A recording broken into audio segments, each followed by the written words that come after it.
करीब 6 साल की लड़की पायल, उसकी आंखों में मासूमियत आज भी झलकती थी। माँ बाप की एक दुर्घटना में मौत के बाद उसे उसके चाचा सुरेश और चाची कविता के घर लाया गया। उनके पास बड़ा सा घर तो था, लेकिन उस घर में पायल के लिए जगह कम और काम ज़्यादा था। सुरेश एक प्राइवेट कंपनी में सुपरवाइजर था। सुबह जल्दी निकलता और देर रात लौटता। कविता हर वक्त मोबाइल में घुसी रहती या पड़ोसियों से बातें करती, लेकिन पायल के लिए कोई प्यार नहीं, कोई सहानुभूति नहीं। उसे सुबह 4 बजे उठकर झाड़ू पोछा, बर्तन, कपड़े धोने तक सब कराए जाते थे। उसके छोटे हाथों में झाड़ू भारी लगती थी, लेकिन चाची की आंखें और जुबान और भी भारी होती थी। सारा दिन खटकती हूँ मैं, और तू आराम करेगी? नौकर समझा है क्या? तुझे इस घर ने पाल पोसने के लिए नहीं रखा। ऐसे ही कविता की चीखें हर सुबह घर को जगा देती थीं। घर के बाकी सदस्य, बड़ा बेटा रोहित जो स्कूल जाता था, अक्सर पायल को तंग करता था, उसे ढकेलता और उसकी कॉपी पर पानी गिरा देता था। छोटी बेटी स्वीटी 3 साल की, जिसके लिए पायल को खाना खिलाना, कपड़े बदलवाना और गीले बिस्तर तक साफ करना होता था। पड़ोस में रहने वाली आंटी कभी कभी पायल को देखती और उसकी आंखों में दर्द को पढ़ने की कोशिश करती थीं, लेकिन कविता इतनी चालाक थी कि बाहर वालों के सामने सब कुछ सामान्य दिखाने की कोशिश करती थी। एक दिन पायल रसोई में दूध गर्म कर रही थी। हाथ जल गया, लेकिन चाची ने थप्पड़ मारा।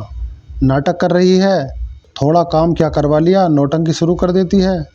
उस रात पायल चुपचाप रोती रही। उसे माँ की गोद याद आई, वो हल्की हल्की थपकियाँ, वो मीठी मीठी लोरी। लेकिन अगले दिन कुछ बदला हुआ था। दरवाजे पर घंटी बजी। कविता ने दरवाज़ा खोला। सामने खड़ी थी एक बुजुर्ग महिला, राधा देवी। साथ में एक लंबा सधा हुआ आदमी, संजय, जो पायल का मामा था। राधा देवी ने कहा, हम पायल से मिलने आए हैं। कविता थोड़ी सकपकाई, फिर मुस्कुराकर बोली, अरे माँ जी, आप अचानक? पायल तो बस खेल रही है, बहुत खुश है यहाँ।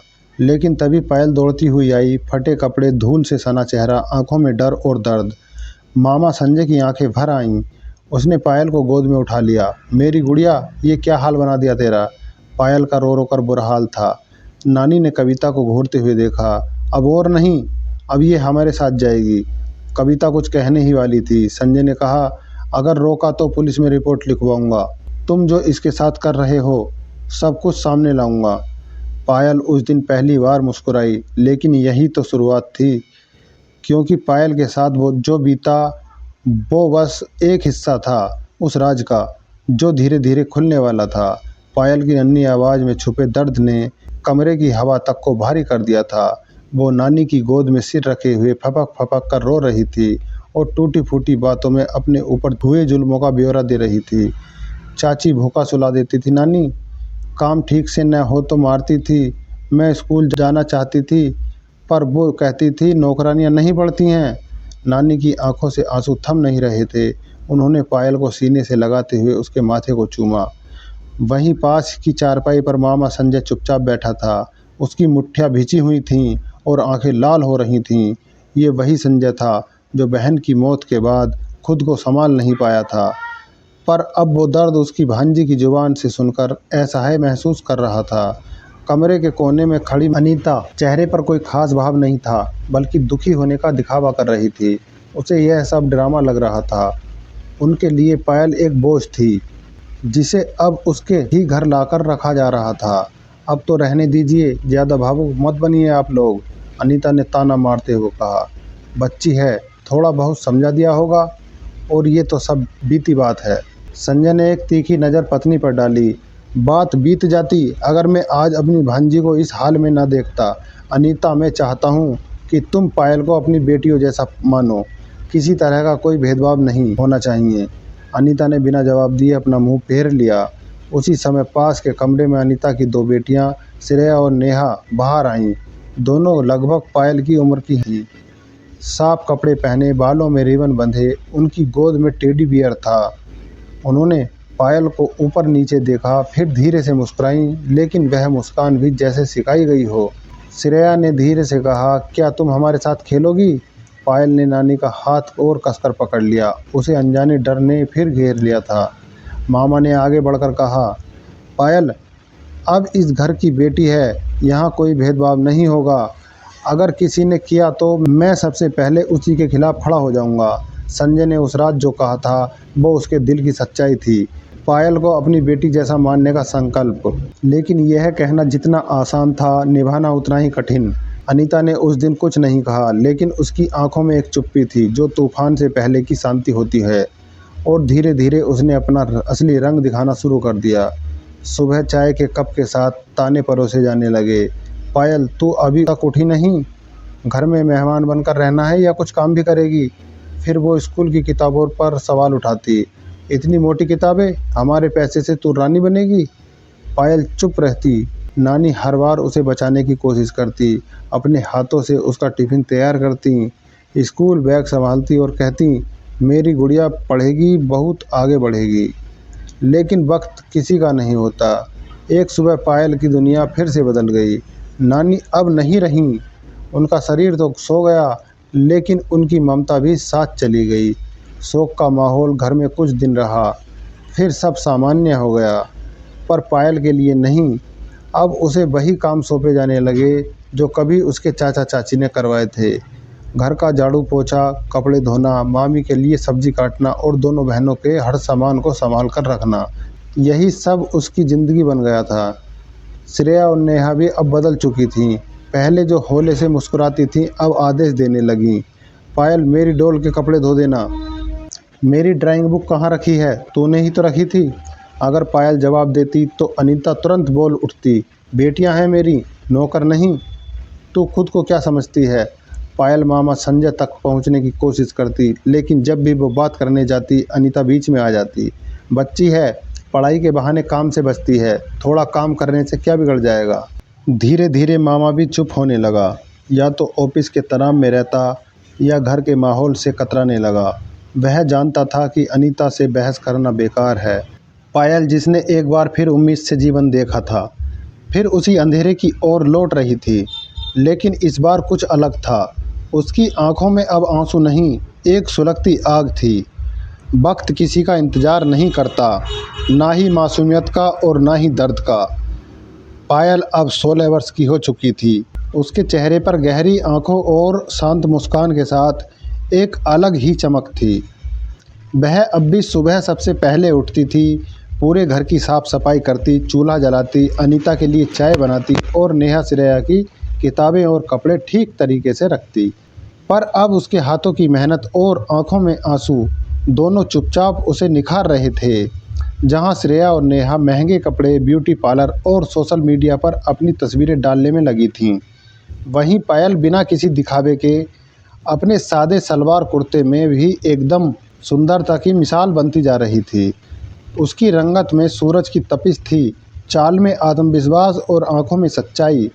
अब जब भी मोहल्ले के लोग घर आते, उनकी निगाहें अचानक पायल पर ठहर जातीं। गांव की महिलाएं कहतीं, कितनी सलीकेदार है ये लड़की। तभी कोई पड़ोसी बोल उठता, इसे तो फिल्म में होना चाहिए था, बिल्कुल हीरोइन के जैसी लगती है।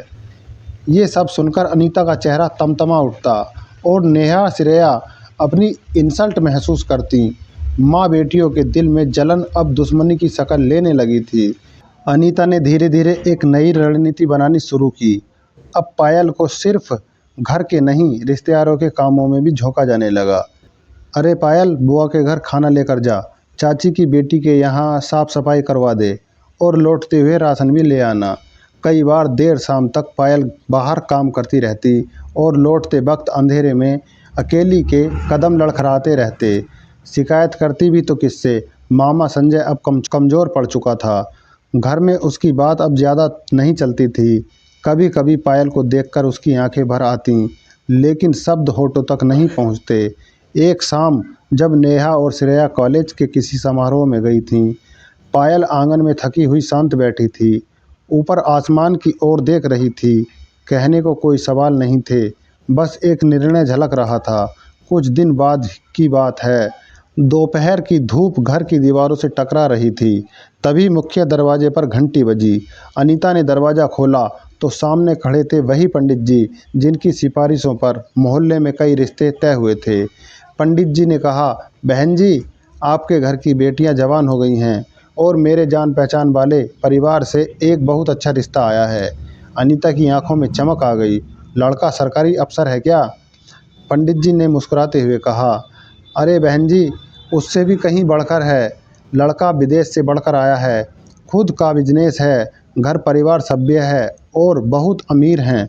उन्हें संस्कारी सादगी वाली लड़की चाहिए। मैंने नेहा या श्रेया के बारे में सोचा था। अनीता ने झट हामी भर दी। आप बुला लीजिए उन्हें, हम स्वागत करने के लिए तैयार हैं। तय दिन पर घर को सजा दिया गया। सोफे चमकाए गए, पर्दे बदले गए, मिठाइयों की थालियां सजाई गईं। पर पायल के लिए वही पुराना ढीला ढाला सलवार, हाथों में बेलन, गाल पर पसीना और आंखों में वही चिरपरिचित खामोशी। उसे रसोई में लगा दिया गया, झाड़ू पोंछे से लेकर प्लेट धोने तक। अच्छे घर के मेहमान हैं, उनके सामने आने की कोशिश भी मत करना, अनीता ने कड़क शब्दों में कहा था। लड़के वाले आए। लड़का अर्जुन एक गंभीर स्वभाव का था, पढ़ा लिखा और सजग व्यक्तित्व वाला नौजवान था। उसके माँ बाप ने घर और लड़कियों को देखा। नेहा और श्रेया ने पूरे प्रयास किए, चेहरे पर मेकअप, चाल में नजाकत, जवाब में मधुरता, लेकिन अर्जुन बार बार एक ही ओर ध्यान दे रहा था। रसोई की खिड़की से झांकती उस लड़की की ओर जो बिना बोले बहुत कुछ कह रही थी। थोड़ी देर बाद अर्जुन ने धीरे से पूछा, वो लड़की कौन है? अनीता हड़बड़ाई। ओह वो, बस घर के काम में हाथ बटाती है, हमारी दूर की रिश्तेदार है। अर्जुन ने सीधा सवाल पूछा। क्या नाम है उसका? मामा संजय ने धीमे स्वर में कहा। जी पायल नाम है उसका। जैसे अर्जुन दिल के किसी कोने में उसे पहचानने की कोशिश कर रहा हो। वो कुछ पल चुप रहा, फिर मुस्कुराकर बोला, मैंने निर्णय ले लिया है। अनीता की सांसें तेज हो गईं। उसने सोच लिया, नेहा होगी या शायद श्रेया। मैं पायल से मिलना चाहता हूँ, अगर वो भी राजी हो तो मैं उसी से विवाह करूँगा। कमरे में सन्नाटा सा छा गया। नेहा और श्रेया के होश ही उड़ गए थे। अनीता के चेहरे पर गुस्से की लकीरें और मामा संजय के चेहरे पर पहली बार चमक देखने को मिली। पायल रसोई के दरवाजे पर खड़ी थी। उसके हाथों में चाय की ट्रे थी, पर उसकी आंखों में हजार सवाल और दिल में एक तूफान। अर्जुन को देखकर पायल के मन में एक हल्की सी उम्मीद की किरण जगी थी। वो उम्मीद जो अब तक कहीं दिल के कोने में दबी पड़ी थी। शायद किसी को उसकी सादगी, उसकी मेहनत और उसकी आत्मा पसंद आ जाए। उसकी आंखों में पहली बार एक मीठी सी शर्म झलकी थी, पर यह पल भी उसकी किस्मत ने उससे छीन लिया। नेहा और श्रेया इस फैसले को बर्दाश्त नहीं कर सकीं। अनीता तो जैसे पागल हो गई हो। हमारी बेटियों को छोड़कर एक नौकरानी के साथ रिश्ता, ये सोच भी कैसे लिया? बिना कुछ सोचे समझे अनीता ने अर्जुन और उसके परिवार पर सवाल उठाने शुरू किए।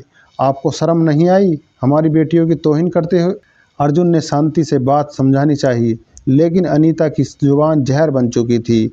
आखिरकार अर्जुन के माता पिता अपमानित होकर उठ गए और दरवाज़ा हमेशा के लिए बंद हो गया। पायल वहीं मौन खड़ी थी, जैसे उसकी नज़रों के सामने कोई सपना टूटकर बिखर गया हो। मामा संजय कुछ कहना चाहता था, लेकिन अब उसमें हिम्मत नहीं बची थी। कुछ ही हफ्तों बाद एक और रिश्ता आया। इस बार दो भाइयों का था, जिनका परिवार बिजनेस में बड़ा नाम रखता था। वो शहर में जाने माने उद्योगपति थे। जब वे घर आए, अनीता ने अपनी बेटियों को इस तरह सजाया संवारा कि जैसे मेले में कोई सबसे कीमती गुड़िया बेचनी हो। दोनों भाइयों ने नेहा और श्रेया को देखा, औपचारिक बात की और रिश्ते के लिए हाँ कर दी। अनीता की खुशी का ठिकाना नहीं रहा।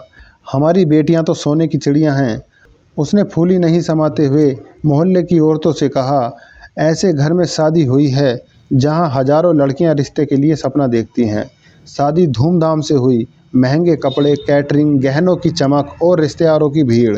अनीता ने कोई कसर नहीं छोड़ी, लेकिन इस चकाचौंध में भी पायल के हिस्से में फिर वही रवासी रोटियां आईं, वही थकी आंखें और वही पुरानी चुप्पी थी। नेहा और श्रेया शादी करके ससुराल चली गईं। अनीता ने उन्हें विदा करते वक्त कहा, अब इस घर की इज्जत तुम्हारे हाथ में है और उस पायल को हमेशा नीचा दिखाना मत भूलना। वो एक बार फिर तुम्हारी जगह लेने वाली है। अनीता की आंखों में वो पुरानी कठोरता के साथ साथ डर भी साफ झलकने लगा। उसकी बेटियां अब ससुराल में थीं, पर घर में पायल अब भी एक साया बनकर मौजूद थी। सुंदर, समझदार और अब धीरे धीरे बोलने लगी थी। उसकी चुप्पी डर में नहीं, आत्मविश्वास में बदल रही थी। एक दिन मोहल्ले की कुछ औरतें आईं और आंगन में बैठकर अनीता से कहने लगीं, कितनी मेहनती है पायल, अगर हमारी बहुएं उस जैसी होती तो हमारा तो भाग्य ही बदल जाता।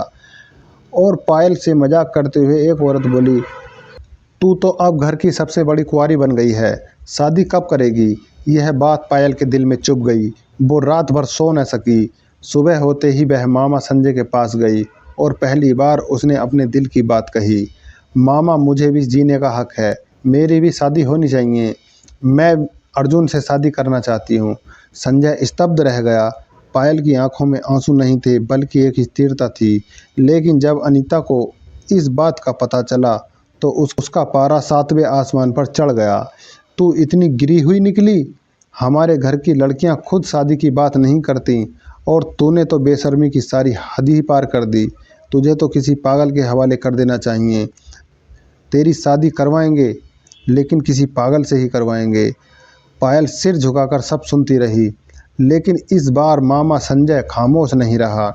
पहली बार उसके अंदर का इंसान जागा। उसे पायल में अब सिर्फ एक बेबस लड़की नहीं, एक जिम्मेदार बेटी दिखने लगी थी। उसने मन ही मन तय किया, अगर कोई इसके लायक है तो वो सिर्फ अर्जुन है। और यहीं से शुरू हुआ एक नया नाटक। संजय ने अनीता से कहा, ठीक है, मैं पायल की शादी एक पागल से करवा देता हूँ, ताकि तेरा गुस्सा ठंडा हो जाए। अनीता ने खुशी खुशी मंजूरी दे दी। बस यही ठीक रहेगा। कोई कोई देखेगा भी तो क्या कहेगा? हमें जो करना है हम वही करेंगे। फिर एक दिन घर में एक लड़का लाया गया। बिखरे बाल, गंदा कुर्ता और बड़बड़ाता हुआ चेहरा। कोई देखे तो यही कहे कि पागल है। वो लड़का कोई और नहीं, अर्जुन था, जिसने संजय के कहने पर यह रूप लिया था ताकि पायल को उसकी असली मंजिल मिल सके। पायल ने जब उसको देखा तो समझ गई। दिल जोर जोर से धड़कने लगा। ये मेरे साथ क्या हो रहा है? भगवान ये दिन किसी को ना दिखाए। और रोते हुए विरोध कर रही थी, नहीं मामा जी, ये तो पागल है, आप ऐसा कैसे कर सकते हो मेरे साथ? लेकिन संजय ने पहली बार कठोरता से कहा, जो हम तय कर चुके हैं उस पर कोई सवाल नहीं करेगा। ये शादी होगी और अभी होगी। अनीता मुस्कुरा रही थी। उसकी नज़र में पायल को सबक मिल रहा था। शादी संपन्न हो गई, बिना बैंड बाजे, बिना मेहमानों के, बस 4 गवाह और एक झूठ। पायल की आंखों में 1000 सवाल थे और अर्जुन की आंखों में वो सच्चाई छुपी थी जो बस वक्त आने पर सामने आनी थी। आंखों में आंसू, मन में डर और दिल में गहरा पछतावा लिए वह उस पागल के साथ चुपचाप चली जा रही थी। घूंघट के पीछे से उसने कई बार उस लड़के की तरफ देखा जिसके साथ उसकी जिंदगी अब जुड़ चुकी थी। बिखरे बाल, गंदे कपड़े और मंद मंद मुस्कुराता चेहरा। उसे लगा जैसे वह उसकी तारीफ का मजा ले रहा हो। वो मन ही मन सोच रही थी, क्या यही सब मेरी किस्मत में लिखा था? गाड़ी धीरे धीरे शहर के एक पॉश इलाके में दाखिल हुई। पायल वहां की डेकोरेशन को देखकर चौंक गई। इतनी बड़ी कोठी, यहाँ इस पागल का क्या संबंध हो सकता है?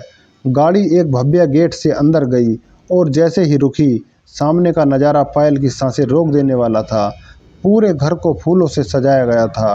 रंग बिरंगी लाइटें चमक रही थीं। लॉन में लाल कारपेट बिछा था और दरवाजे पर खड़े थे दर्जनों लोग, महिलाएं, पुरुष, बुजुर्ग और बच्चे, सभी सजे संवरे मुस्कुराते चेहरों के साथ। पायल की आंखें हैरानी से फटी की फटी रह गईं। अर्जुन ने धीरे से अपना बिखरा हुआ बिग और नकली गंदे कपड़े उतारे। अब उसके सामने खड़ा था वही अर्जुन, सलीकेदार, स्मार्ट और शांत चेहरे वाला वो शख्स जिसे वो पहली बार देखकर ही चाहने लगी थी। मैं पागल नहीं हूँ पायल, अर्जुन ने नर्म आवाज में कहा। ये सब सिर्फ तुम्हें तुम्हारा हक दिलाने का तरीका था। पायल को जैसे सुनाई ही नहीं दे रहा था। वो आवाक खड़ी थी। तभी अर्जुन की माँ आगे आई। बेटी, हम जानते हैं कि तुम्हें बहुत कुछ सहना पड़ा है, लेकिन आज से ये तुम्हारा घर है। तुम सिर्फ बहू नहीं हो, हमारी बेटी हो। पायल की खुशी का ठिकाना नहीं रहा। अपनी सासू माँ के गले से लिपटकर भावुक हो गई। माँ, मुझे किसी ने बेटी कहकर नहीं पुकारा और ना ही कोई प्यार या सम्मान मिला। ये तो सिर्फ डांट और फटकार। अर्जुन की माँ ने उसको संभाला और सर पर हाथ फेरते हुए कहा, नहीं बेटी, रोते नहीं। अब तुम्हारे सारे संकट खत्म हो चुके हैं। जिस तरह से तुम जीना चाहती हो खुलकर जियो। अब यहाँ तुम्हें कोई रोकने टोकने वाला नहीं है। अब ये घर तुम्हारा है और हम सब एक परिवार हैं। अर्जुन ने उसके सामने हाथ बढ़ाया। अब चलो अपनी असली ज़िंदगी की ओर। पूरे परिवार ने फूल बरसाकर तालियों से स्वागत किया। अंदर प्रवेश करते ही पूरे घर में आरती की थाली लिए एक छोटी लड़की आई और बोली, भाभी आज से आप हमारी परी हो। अंधेरों से निकली पायल को अब उजाले की चादर मिल चुकी थी। पायल को जब अपनी शादी की असलियत का पता चला तो उसकी आंखों में आस और सम्मान की एक अलग चमक थी। उसने सबसे पहले मामा संजय को फ़ोन लगाया। माँ, आपने मेरे लिए जो किया शायद मैं ज़िंदगी भर न चुका सकूं। आपने साबित कर दिया कि हर रिश्ते में भगवान बसते हैं। आपकी आवाज़ भर आई। संजय ने सिर्फ इतना कहा, अब तुझे रोते नहीं देखना चाहता, बस मुस्कुराती रह मेरी बेटी। ये बात अनीता को तक नहीं लगने थी। वो अब भी यही सोच रही थी कि उसको एक पागल के साथ बांधकर छाती से बोझ उतर गया। कुछ दिन बीते। नेहा और श्रेया के वैभवशाली ससुराल में भूचाल आ गया।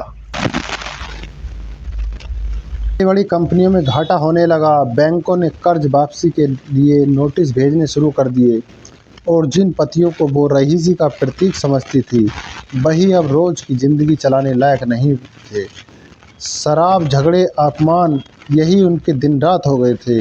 एक रात नेहा का पति चिल्लाया, अगर यहाँ चैन से रहना है तो अपने माँ बाप से बोलो 50 लाख का इंतजाम करे, वरना वापस उसी झोपड़ी में ले जाकर बैठा दूंगा जहाँ से आई थी। श्रेया का हाल कुछ अलग नहीं था। वो भी दोनों बहनों ने पहली बार जिंदगी को उस असली रूप में देखा जो कभी पायल की जिंदगी में था। दर्द, बेबसी और अपमान। अब उनके पास कोई सहारा नहीं था। उन्होंने माँ अनीता को फ़ोन किया और रो रो कर सब बताया। अनीता का दिल कांप गया। जिन बेटियों के लिए उसने पायल को कुचला, उन्हीं की हंसी अब खामोशी में बदल चुकी थी। वो दौड़ी दौड़ी संजय के पास पहुंची। संजय, हमारी बेटियों को बचा लो, उन्हें देखने जाना है, मदद करनी है उनकी। लेकिन जैसे ही वे मिलने पहुंचे, दोनों के सामने ही दरवाज़ा बंद कर दिया गया। अनीता और संजय ने बेटियों से मिलने की बहुत गुजारिश की, परंतु उनके दामाद 50 लाख रुपए के बिना मिलवाने को तैयार नहीं थे। दोनों दामादों ने कहा, हम भी तो तुम्हारी बेटियों की खुशी के लिए ही 50 लाख रुपए मांग रहे हैं। हम कुछ काम करेंगे तभी तो खुश रहेंगी। तुम लोग अब हमारे काम नहीं आ सकते तो फिर कब आओगे? अनीता और संजय वहीं खड़े रह गए, बेबस, शर्मसार और पछतावे की आग में जलते हुए, क्योंकि उनके पास पैसों का कोई बजट नहीं था। इधर पायल की ज़िंदगी अब रोशनी की तरह चमक रही थी। उसका आत्मविश्वास, उसकी समझदारी और अर्जुन का साथ, सब कुछ एक नई सुबह जैसा लग रहा था। पायल अर्जुन और उसके परिवार का साथ मिलने से खुश थी। उसे लग रहा था जैसे जीते जी उसने स्वर्ग देख लिया हो। इधर बेटियों से न मिलने पर संजय को गहरे सदमे के चलते अटैक आ गया और उसको अस्पताल में भर्ती कराया गया। अस्पताल की उस सफ़ेद दीवारों और मशीनों की आवाज़ों से भरी दुनिया में पायल का दिल ज़ोर ज़ोर से धड़क रहा था। मामा संजय की तबीयत की खबर ने उसे हिलाकर रख दिया था। वह दौड़ी हुई अस्पताल पहुंची तो देखा रिसेप्शन के पास अनीता बैठी थी। चेहरा थका हुआ था, आंखें लाल, पर जुबान अब भी जहर से भरी हुई थी। जैसे ही पायल पहुंची, फट पड़ी, तू मनहूस है, तेरे कदम पड़ते ही हमें ये दिन देखना पड़ा है। तुझसे जितनी दूर रहें उतना ही अच्छा है। पायल की आंखें भर आईं। उसने सिर्फ एक बात कही, मुझे सिर्फ मामा से मिलना है, बस एक बार। अनीता ने रास्ता रोक दिया। वही वहाँ एक नर्स आई और सख्त लहजे में बोली, ये अस्पताल है, ये कोई बाजार नहीं, यहाँ शांति बनाए रखें। पायल ने धीरे से कहा, सिस्टर कृपया बताइए मेरे मामा संजय जी कौन से कमरे में हैं, मैं सिर्फ उनसे मिलना चाहती हूँ। नर्स ने कमरे का नंबर बताया। पायल भागते हुए वहाँ पहुँची, लेकिन दरवाजे पर डॉक्टर खड़े थे। इलाज शुरू नहीं हो सकता, पहले एडवांस जमा करना होगा, डॉक्टर ने रूखे स्वर में कहा था। पायल बिना एक पल गवाए रिसेप्शन पर पहुंची। अर्जुन ने उसे अपना एटीएम कार्ड और नकदी दी थी ज़रूरत के लिए। ने तुरंत पैसे जमा किए। जैसे ही इलाज शुरू हुआ, कुछ घंटों बाद संजय को होश आ गया। आंखें खोलते ही सबसे पहले पायल की ओर देखा। बिटिया तू आ गई? की आंखें भर आईं। मामा आप ठीक हैं? संजय ने उसका हाथ थामा और एक गहरी सांस लेकर बोला, नेहा और श्रेया बहुत परेशान हैं बेटा। उनके पतियों ने मारपीट शुरू कर दी है, कर्ज में डूबे हैं, दोनों टूट चुकी हैं। अनीता का घमंड अब खुद पर भारी पड़ गया था। पायल चुपचाप सुन रही थी। वह जानती थी कि मामा अब पूरी तरह टूट चुके हैं। एक पिता की लाचार पीड़ा साफ झलक रही थी। मैं जानता हूँ हमने तेरे साथ बहुत बुरा किया है बेटी, लेकिन क्या तू उन्हें बचा सकती है? संजय की आवाज़ कांप रही थी। पायल की आंखें बंद हो गईं। बचपन से लेकर अब तक की यह यातना उसकी पलकों पर तैरने लगी। फिर उसने आंखें खोली और कहा, अगर आपने एक बार मुझे बेटी माना होता तो ये दिन कभी नहीं आता, लेकिन अब भी अगर मेरी मदद से किसी की ज़िंदगी बच सकती है तो मैं पीछे नहीं हटूंगी। अर्जुन दरवाजे पर खड़ा सब सुन रहा था। चलो पायल, अब किसी का कर्ज चुकाने का नहीं, इंसानियत निभाने का वक्त है। पायल के मन में कोई बैर नहीं था। उसने अपने साथ हुए हर अन्याय को समय के हवाले कर दिया। उसके लिए नेहा और श्रेया अब भी उसकी छोटी बहनों जैसी थीं, भले ही उन्होंने उसे कभी बहन नहीं माना। जब वो अर्जुन के साथ दोनों के ससुराल पहुंची तो वहां का सन्नाटा ही बहुत कुछ कह रहा था। भारी भारी सांसें और दबदबी रोने की आवाज़ें उस आलीशान घर की दीवारों से टकरा रही थीं। पायल ने दरवाजे पर दस्तक दी। एक नौकरानी ने दरवाज़ा खोला। पायल ने मुस्कुराकर पूछा, नेहा और श्रेया से मिलना है, बताइए वो कैसी हैं? नौकरानी कुछ कहने ही वाली थी कि पीछे से एक कठोर आवाज़ आई। श्रेया के ससुर ने भारी आवाज़ में कहा, तुम कौन होती हो उनसे मिलने वाली? हमारे घर की इज्जत वैसे ही मिट्टी में मिल चुकी है, अब और नाटक मत करो, चली जाओ यहाँ से। 50 लाख रुपए मांगे थे, शायद बच्चों का जीवन सुधर जाए, वो तो दिए नहीं गए और आ जाते हैं यहाँ मुंह उठाकर। पायल ने कहा, दूसरों की दौलत से कब तक अपना घर चलाओगे? जब तक तुम कुछ नहीं करोगे तब तक तुम्हारा जीवन सफल नहीं हो पाएगा। अर्जुन पत्नी पायल की बेइज्जती होता देख नहीं सका। वह पास आकर बोला, क्या कह रहे थे, जरा एक बार फिर से कहना। अर्जुन को वहां देखकर तीनों बाप बेटों के होश उड़ गए। अरे सर, आप यहाँ कैसे? यहाँ जिस औरत की तुम इंसल्ट कर रहे हो वह मेरी पत्नी है। इतना सुनते ही तीनों बाप बेटे हाथ जोड़कर गिड़गिड़ाने लगे, पैरों में गिर पड़े। सर, हमसे बहुत बड़ी गलती हो गई, हमें नहीं पता था कि यह आपकी पत्नी है। पायल भी अचंभे में पड़ गई। पायल सोच रही थी, आखिर ये सब क्या हो रहा है। वो व्यक्ति था जिसने इस परिवार की कंपनी को खड़ा करने में बहुत सहयोग किया था। अब हम सब समझ चुके हैं, आगे से ऐसी गलती फिर कभी नहीं होगी, हमें माफ़ कर दीजिए। बंद कमरे का दरवाज़ा खोला और दोनों बहनों को पायल से मिलवाया। नेहा तथा श्रेया ने भी पायल से माफ़ी मांगी। दीदी, हमें माफ़ कर दो, हमने तुम्हें बहुत दुख दिए हैं। अब हमें भी पता चल गया कि तुमने वह दिन कैसे गुजारे होंगे। अर्जुन कुछ बोलने ही वाला था कि पायल ने हाथ पकड़कर रोक लिया। किसी से लड़ने नहीं आई, मैं सिर्फ हालचाल पूछने आई हूँ। नेहा और श्रेया की सास भी बाहर आ गई। पायल शांत रही, लेकिन अर्जुन अब चुप नहीं रह सका। अगर हमने चाहा होता तो आज ये हालात न होते। हम तुम्हारी असलियत दुनिया को दिखा सकते हैं, लेकिन हम सिर्फ इंसानियत के नाते आए हैं।